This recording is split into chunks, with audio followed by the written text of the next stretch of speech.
아침 목상에 오신 여러분들을 환영하고 축복합니다. 사실 하루의 첫 시간을 하나님과 시작하는 게 또 즐거운 일이기도 하지만 또 아침 일찍 일어나서 이렇게 하는 게 쉬운 일은 아니죠. 그래도 우리가 이렇게 정성을 들여서 또 마음을 다해서 아침 묵상 힘들어도 드리려고 했을 때 하나님께서 우리 인생을 더 크게 축복하시고 또 삶의 차이를 만드시고 아름답게 빚어가실 줄 믿습니다. 그런 기대감을 가지고 오늘도 힘있게 시작했으면 좋겠습니다. 오늘은 바로의 꿈을 해석하다라는 제목을 가지고 창세기 41장 1절부터 57절까지 말씀을 좀 더 살펴봤으면 좋겠습니다. 우리 14절부터 16절까지 말씀을 한번 같이 읽어볼까요? 같이 읽도록 하겠습니다. 이에 바로가 사람을 보내어 요셉을 부르매 그들이 급히 그를 옥에서 내놓은지라. 요셉이 곧 수염을 깎고 그의 옷을 갈아입고 바로에게 들어가니 바로가 요셉에게 이르되 내가 한 꿈을 꾸었으나 그것을 해석하는 자가 없더니 들은즉 너는 꿈을 들으면 능히 푼다 하더라. 요셉이 바로에게 대답하여 이르되 내가 아니라 하나님께서 바로에게 편안한 대답을 하시리이다. 예라고 되어 있죠. 바로가 어느 날 꿈을 꿉니다. 그런데 그 꿈의 내용을 도저히 알 수가 없어요. 그래서 주변에 있는 이집트에 있는 온갖 지혜자들, 똑똑한 사람들 다 모아서 해몽을 시켰는데도 해몽을 하는 사람이 없었습니다. 그러자 어떤 일이 있었죠? 술 맡은 자가 바로에게 이야기하죠. 내 죄를 내가 기억합니다. 제가 정말 예전에 감옥에 갇혔을 때 이런 사람이 있었는데, 요셉이라는 사람이 있었는데 그 사람을 바로에게 제가 소개하지 못하고 추천하지 못하고 저 역시 그에게 잊음으로 신의를 어겼습니다. 저의 잘못을 용서해 주십시오 라고 이야기를 합니다. 그러자 이제 바로가 뭘 해요? 사람을 보내서 요셉을 부릅니다. 그러자 요셉이 어떻게 했다고 그랬어요? 곧 수염을 깎고 그의 옷을 갈아입고.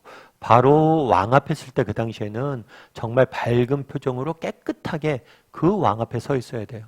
왜냐하면 왕 앞에 쓴 사람이 얼굴이 어둡잖아요. 그거는 반역에 대한 증거가 돼요.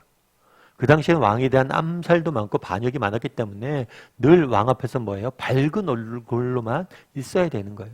그래서 깨끗이 옷을 차려입고 수염도 깎고 바른 모습으로 가게 되는 거죠. 그랬을 때 바로가 앞에 섰을 때 뭐라고 이야기해요? 요셉에게 이르되 내가 한 꿈을 꾸었으나 그것을 해석할 자가 없더니 들은즉 너는 꿈을 해석하는 능력이 있다라고 이야기를 해요. 그러자 요셉이 뭐라고 그래요? 내가 아니라 하나님이시다 라고 이야기를 하죠. 참 이것은 요셉의 평생을 이끌어갔던 하나의 주제인 것 같아요.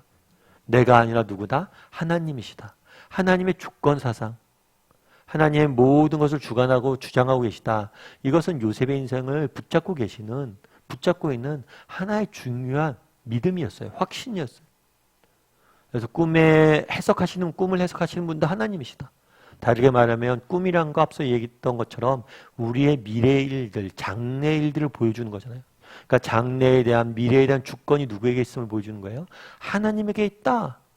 내가 있지 않다는 거예요. 내가 정말 나에게 있지 않고 하나님에게 있다. 라고 고백하는 것. 이것이 바로 요셉의 중요한 믿음의 고백이었던 거예요. 저도 우리도 이런 확신이 있었으면 좋겠어요. 요셉이 가졌던. 그런 다음에 어떤 일이 있었을까요? 29절부터 30절까지 같이 한번 읽어볼까요? 같이 읽도록 하겠습니다. 온 애굽 땅에 7해 큰 풍년이 있겠고 후에 7해 흉년이 들므로 애굽 땅에 있던 풍년을 다 잊어버리게 되고 이 땅이 그 기근으로 망하리니 후에 그 흉년이 너무 심함으로 이전 풍년을 이 땅에서 기억하지 못하게 되리이다. 바로께서 꿈을 2번 겹쳐 꾸신 것은 하나님이 이 일을 정하셨음이라. 하나님이 속히 행하시리니. 요셉이 드디어 이 꿈에 대해서 해석하기 시작합니다. 해석하는데 뭐라고 이야기하냐면 이것은 7해의 큰 풍년이 있을 것이다. 어떤 꿈이었죠? 나일에서 7마리의 암소가 등장을 합니다. 그 다음에는 파리한 7마리의 암소가 등장을 해요. 그리고 나중에 등장한 이 파리한 암소가 앞에 암소를 죽이죠. 이 7마리는 무엇을 의미하냐면 앞에 등장한 7마리는 무엇을 의미하냐면 7해의 풍년을 의미해요. 그리고 뒤에 등장한 7마리 이것은 흉년을 의미해요. 파리하고 보기 흉한 암소들이었죠.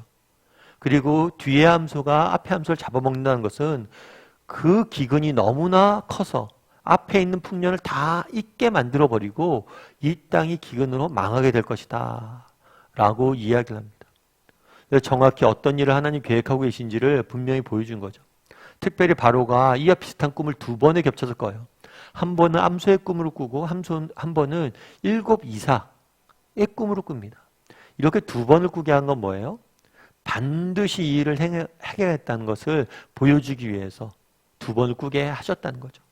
이렇게 요셉이 이런 꿈을 해석하는 모습들을 보게 됩니다. 그렇다면 우리는 뭘 알 수 있을까요? 요셉이 바로왕의 꿈들을 이렇게 해석하는 모습들을 통해서 우리가 알 수 있는 건 뭘까요? 첫 번째로 알 수 있는 건 뭐냐면 하나님이 앞서 얘기했던 주권이에요. 주권. 그 당시에 이 꿈들을 통해서 이 꿈의 해석을 통해서 주고자 했던 메시지는 뭐냐면 하나님의 주권이에요.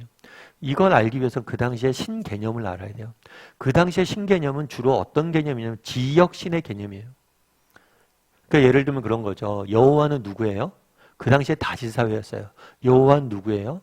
이스라엘 사람들이 섬기는 신이고 이스라엘 사람들이 어딜에 있었어요? 가나안에 있었죠.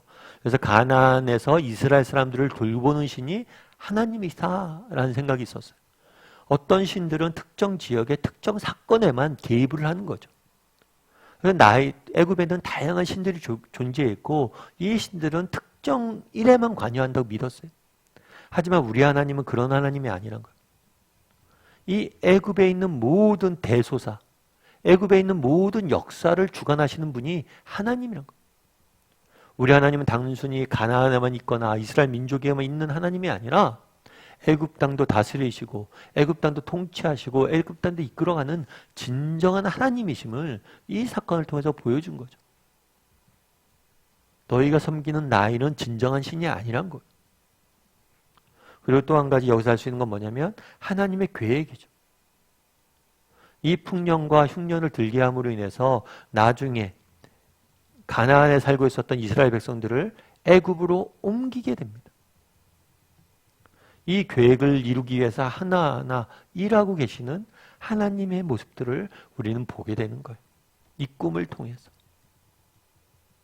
여러분, 그럼 우리는 어떻습니까? 오늘 본문에 요셉이 고백하잖아요. 꿈의 해석은 내가 아니라 하나님에게 있다. 하나님께서 반드시 이룰 것이다. 요셉은 이 세상 모든 만물을 주관하시는 분이 하나님이십니다. 우리 하나님이 이 애굽도 다스리고 있다는 사실에 대해서 당당히 선포하는 모습들을 보게 돼요. 우리에게도 이런 믿음이 있냐는 거예요.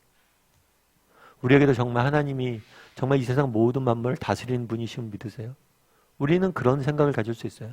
하나님은 교회에만 있고 세상에는 세상의 법칙이 있고 세상의 원리가 있고 세상에 다스리는 것들이 있다. 이렇게 믿을 수가 있죠. 그래서 정말 교회에서는 열심히 하나님을 위해서 기도하고 교회에서 하나님 찾지만 정작 세상 속에 살아가면서는 정말 하나님을 잊고 정말 하나님 없이 살아가는 경우들이 많지 않냐는 거예요. 정말 우리가 이 땅을 살면서 세상 속에 살아가면서 정말 하나님의 주권을 인정을 하고 그곳에서 하나님께 다스리고 계시고 그것도 하나님이 통치하는 영역이고 따라서 정말 우리가 하나님 앞에 기도하고 하나님의 지혜를 구하고 하나님의 능력을 구하며 살아가고 있냐는 거예요. 그런데 우리는 사실은 그러지 못하는 경우들이 많아요.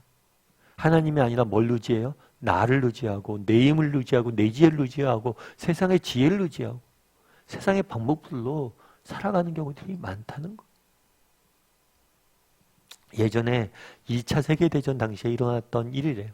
어떤 일이 있었냐면 2차 세계대전 당시에 독일이 유럽 곳곳을 침략을 했잖아요. 가까운 나라부터 침략을 합니다. 그런데 사실은 처음에 영국이 독일과 전쟁 선포를 하지 않았어요. 2차 세계대전에 참전하지 않았어요. 왜냐하면 직접적으로 자기 나라를 침공한 것은 아니기 때문에. 하지만 독일의 야심이 전 유럽을 휩쓸어갈 것을 알았죠. 영국이. 그래서 마침내 영국도 뭘 하게 되냐면 참전을 결정을 하게 됩니다. 그런데 쉬운 일이 아니었어요. 왜냐하면 그 당시에 독일의 기세가 만만치 않았기 때문에. 그랬을 때 영국의 수상이었던 처칠이 영국의 굉장히 유명한 주교였던 목회자였던 템플 주교에게 부탁을 해요. 전국에 있는 라디오 방송을 통해서 전 국민들을 좀 위로해 줬으면 좋겠다. 격려해 줬으면 좋겠다. 용기를 줬으면 좋겠다.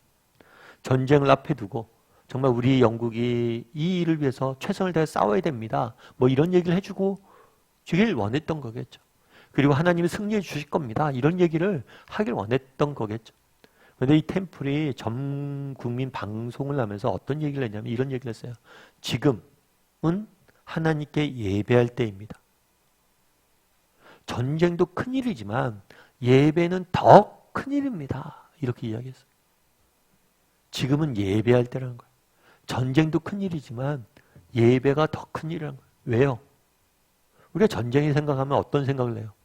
우리가 전쟁에서 이기려면 더 많은 사람들이 군인에 참전을 해야 되고 더 좋은 무기가 있어야 되고 더 열심히 우리가 싸워야 된다 생각하지만 우리가 전쟁에 승리할 수 있는 방법은 정말 승리하기 위해서 이것들도 필요하지만 정말 필요한 건 뭐예요?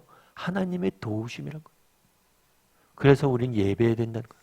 이 전쟁의 주권도 하나님에게 있다는 거예요. 참 우리는 이런 고백을 할 수 있어요.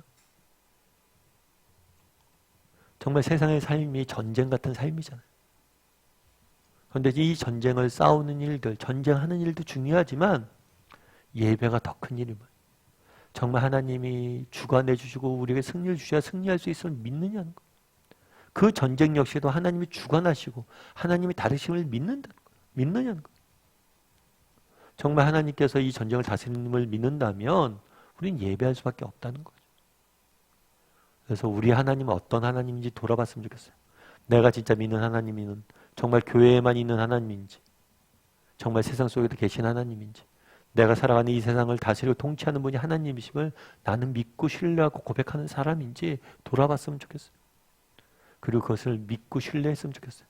하나님께서 이 세상 모든 만물을 다스리시고 오늘 내가 살아가는 그 현장도 통치하시고 다스리고 계시다. 이 사실을 믿고 살아갔으면 좋겠어요.